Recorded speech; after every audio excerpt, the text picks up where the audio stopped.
La domination qu'exerce l'Église sur l'ensemble de la société du Québec tout au long du 19e siècle ne fait pas l'unanimité. Il existe des groupes plus libéraux qui s'opposent à l'ultramontanisme que l'Église tente d'imposer. On les nomme les anticléricaux. Ils refusent les interventions du clergé dans la société civile et remettent en question les valeurs véhiculées par l'Église. Au niveau politique, ils prônent la séparation de l'Église et de l'État car, selon eux, l'Église ne devrait intervenir que dans la sphère religieuse.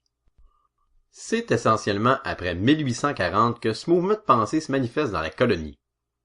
Cela s'explique en partie par la position de l'Église pendant les rébellions de 1837-38 qui va farouchement s'opposer aux patriotes. Ainsi, dans les années 1850-60, plusieurs anciens patriotes vont se joindre au Parti rouge, farouchement anticlérical.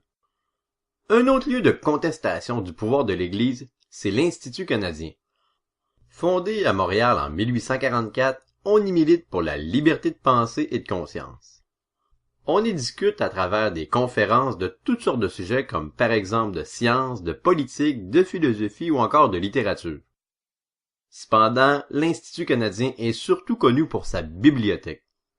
Comme il conteste l'autorité d'Église, l'Institut canadien va même inclure des livres dans sa bibliothèque qui sont mis à l'index par l'Église, qui condamne l'Institut et ceux qui en font partie. D'autres instituts sont fondés sur le même modèle, mais seul celui de Québec existe toujours de nos jours.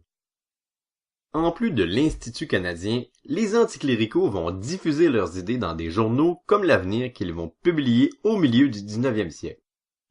Louis-Antoine Desaulles, le neveu de Louis-Joseph Papineau, publie d'ailleurs plusieurs lettres où il fait la promotion de la séparation de l'Église et de l'État et y réclame des écoles laïques. Arthur Buis, quant à lui, publie les lettres sur le Canada. Il dénonce le retard que connaît le Canada français sur le reste de l'Amérique du Nord et en attribue la cause au clergé qui contrôle le système d'éducation. Sa solution, comme Desaulles, consiste à former un système d'éducation laïque, une réalité qui ne verra pas le jour avant 1960.